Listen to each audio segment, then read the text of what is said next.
uh, 5 tahun yang lalu itu kejadian waktu saya hamil anak kedua saya, Kenzo, anak bersih KNZ, Kenzo. Saya hamil anak kedua saya, Kenzo, ya. Jadi Bapak Ibu di sini sudah banyak yang tahu saya hamil anak kedua saya umurnya 45.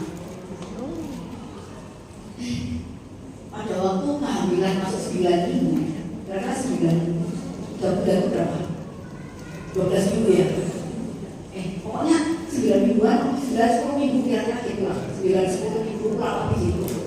Itu tuh dokter kandungan yang pegang saya itu bilang gini, Ibu, ini volume cairan otak janin terlalu banyak. Jadi batasnya itu 20 minggu ya. Kalau 20 minggu itu maksimal 0,30 apa saya tidak tahu. Pokoknya 0,30. Nah, kalau lebih dari itu maka sudah pasti anak ibu cacat. Kalau volume otaknya lebih dari itu di usia 20 minggu pasti cacat. Gitu ngomongnya. Dan ini masalah usia berapa ya? Misalkan atas 10 minggu ya. Harusnya tuh volume otaknya misalnya saya kurangnya salah persis 0,10 misalnya gitu, itu sudah 0,17. Dan tiap minggu kan akan bertambah sampai 20 minggu. Terus saya bilang, Dok, kita bisa lakukan apa?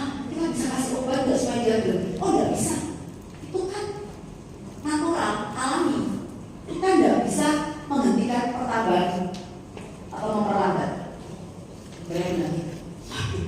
Oke.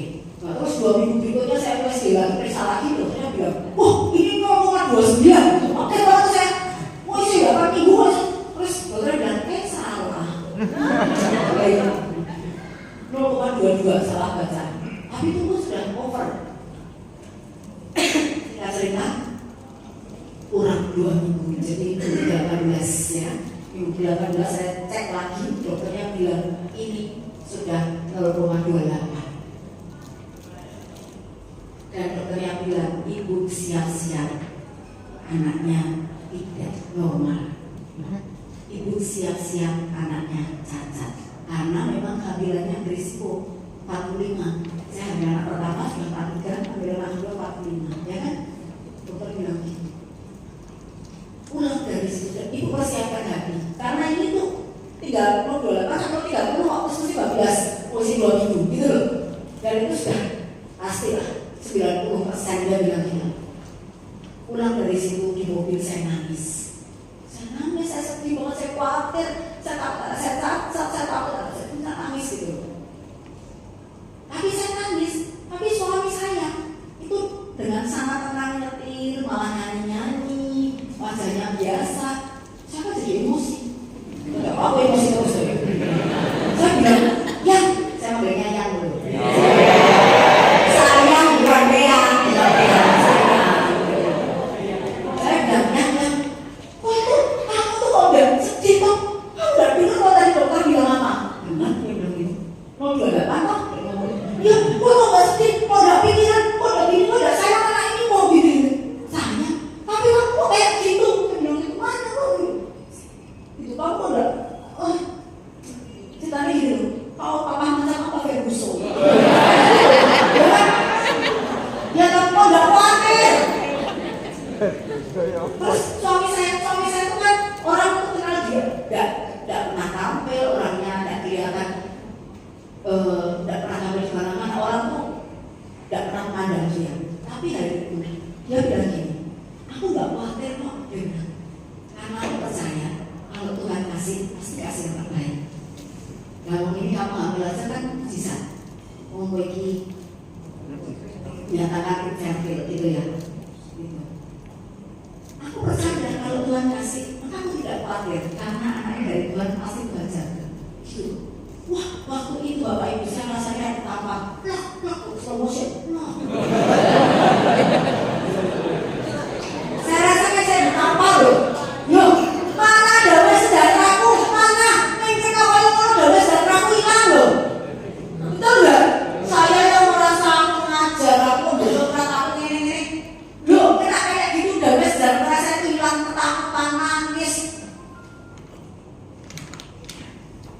Di mana damai sejahtera yang tak klaim aku sudah punya itu? Suami saya yang warna ya bukan, memberi roti ya bukan. Nah, kalau takon tak kirim roti begini mesti balik. Kangen istri. Berapa kali dia tak kirim roti kemana tuh tahunya balik kok. Ya kali roti orangnya Bandungan, kok roti malamnya mesti pulang. Tak kayaknya itu banyak kami malah gitu. Tapi dia tuh justru damai sejahtera ada di hatinya. Dia sungguh-sungguh, dia percaya Tuhan baik, dia percaya. Dan di mobil dia sabunnya dia senyum-senyum nyanyi apa?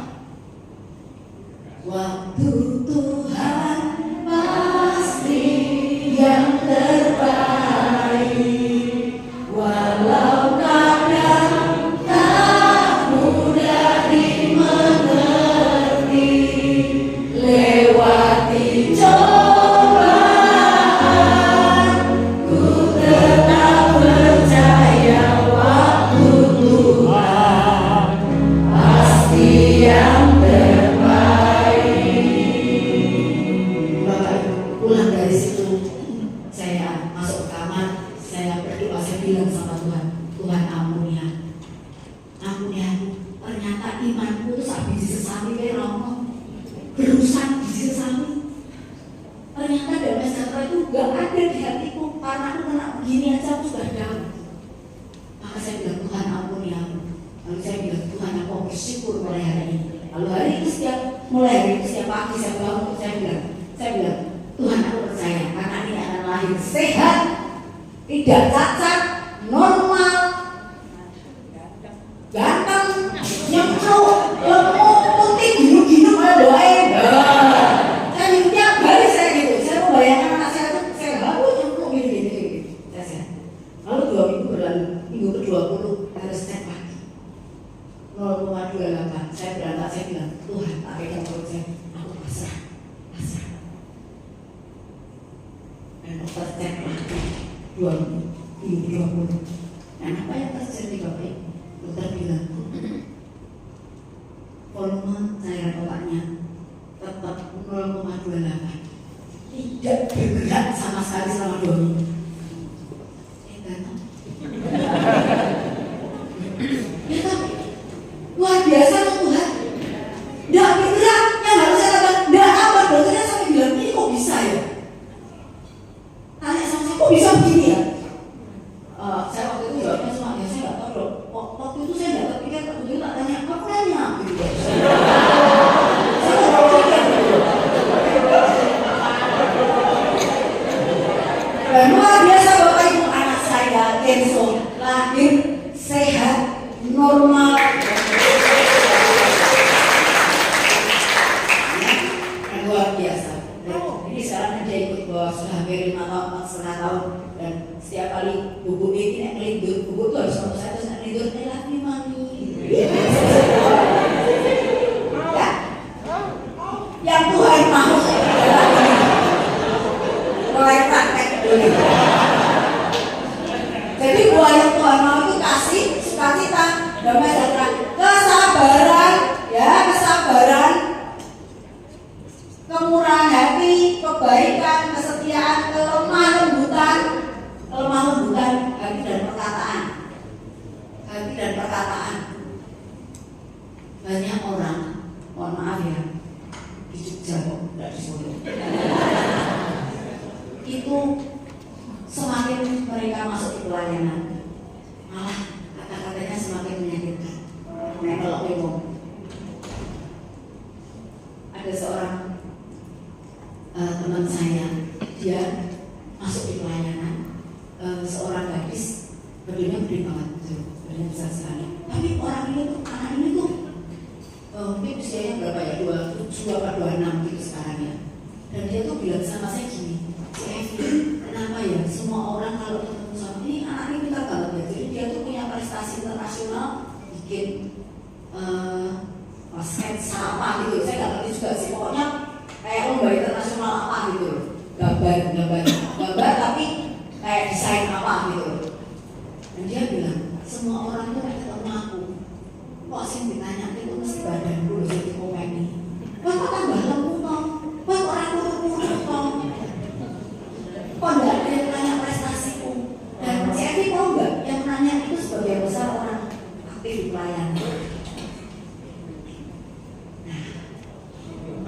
Jogja, saya selalu bilang sama orang yang melayani, perkataanmu itu jaga gitu loh. Kan bisa nanya yang lain loh, kamu gimana? Kerjaanmu piye kok? Kalau orang mau minta onan liyane selain menanyakan kondisi badanmu kok lemah kok tambah lemah. Ya, kok orang kurus toh? Loh, nek sing sama lemah kan rasanya ya.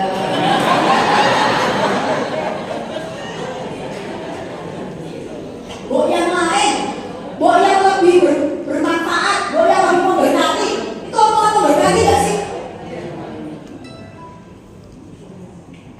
Buat yang lebih memberkati, lemah lembut dalam perkataan. Kan bisa tanya kerjaan, bisa tanya kamu lagi punya kegiatan apa sekarang, bisa kan? Ketemu saya ke sekolah lagi anak bertahun-tahun, kok orang dia anak terus dia mau kurang ngaji kok nih. Bapak Ibu, kalau orang sudah lama tidak punya anak, itu setiap kali ketemu orang lain ditanya itu mereka stres ya. Jadi jangan ikut interasi orang. Saya kan juga gitu, bertahun-tahun tidak punya anak. Itu benar nggak betul, aku tidak bilang ya. Jadi setiap yang ketemu kok belum punya anak loh. Kalau saya sudah punya anak, akhirnya dia anak satu. Ditanya kok dia tambah lagi? Ada yang nambahnya gampang. Sudah tahu, sudah anak saya sudah dua, sudah berhasil dua, cowok semua, mau nambah satu lagi. Boleh ini saya, ya kan? Sudah itu anak dua masih dikomeni lagi, jadi romo ya. Saya bilang ya, dua-duanya boleh, loh kok boleh?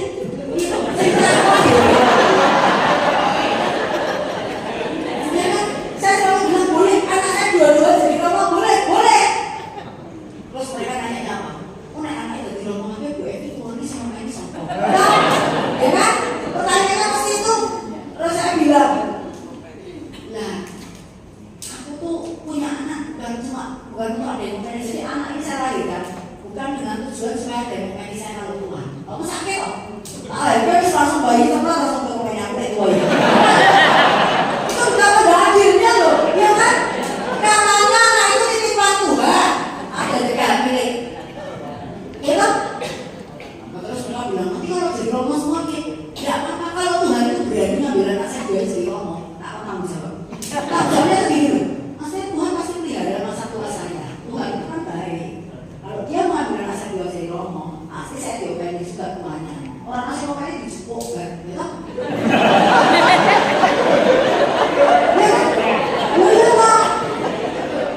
Apa ya, Tuhan mau lihat saya sengsara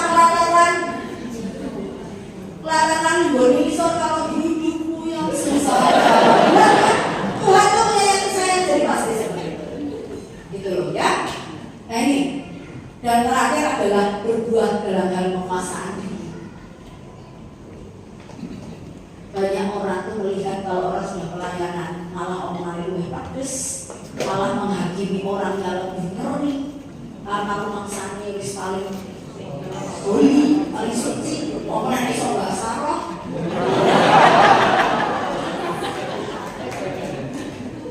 Maka yang bisa bahasa roh bertobatlah. Di dalam Alkitab itu dikatakan bahasa roh itu 1 Korintus 14. Bahasa roh itu diberikan pada mereka yang imannya kurang. Oh, ya toh?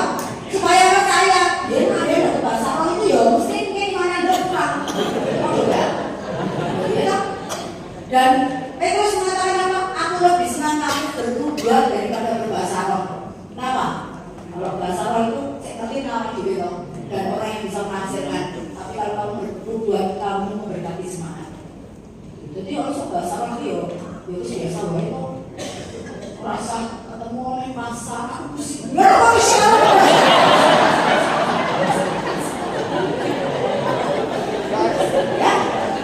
menguasai diri dalam segala ya. Ini kalau kita bicara menguasai diri bisa makan sekali. Baik, Bapak Ibu, jadi sebagai penutup saya mau mengatakan bahwa berbuat apakah cukup ini saja? Apakah di end of the day, di akhir hari, di akhir umur hidup kita, di akhir masa hidup kita, apakah Tuhan maunya kita cuma sampai stop sampai punya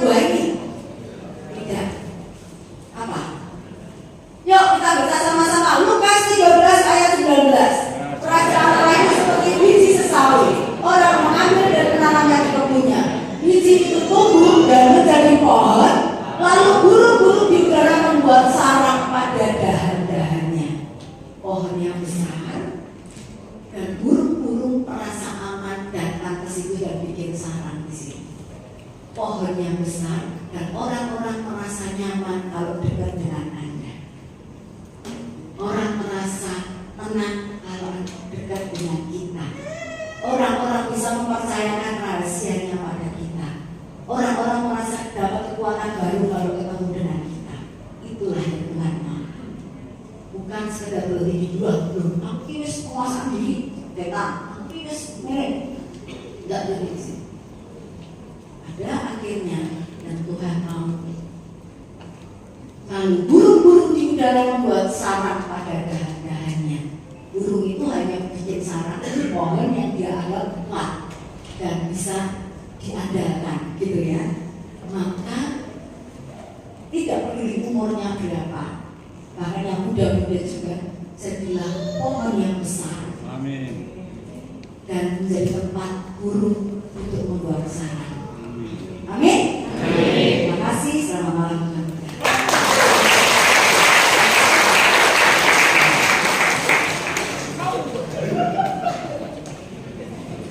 Tepuk tangan yang lebih meriah lagi untuk Ibu yang sudah mulai merasakan dokter tampak. Kita semua diingatkan ya Bapak Ibu, luar biasa, supaya kita juga menjadi yang katanya orang Katolik ini tidak cuma sekedar Katolik, tapi semakin dan semakin menyadari bahwa kita juga bisa menjadi orang Katolik yang tidak memandang rendah orang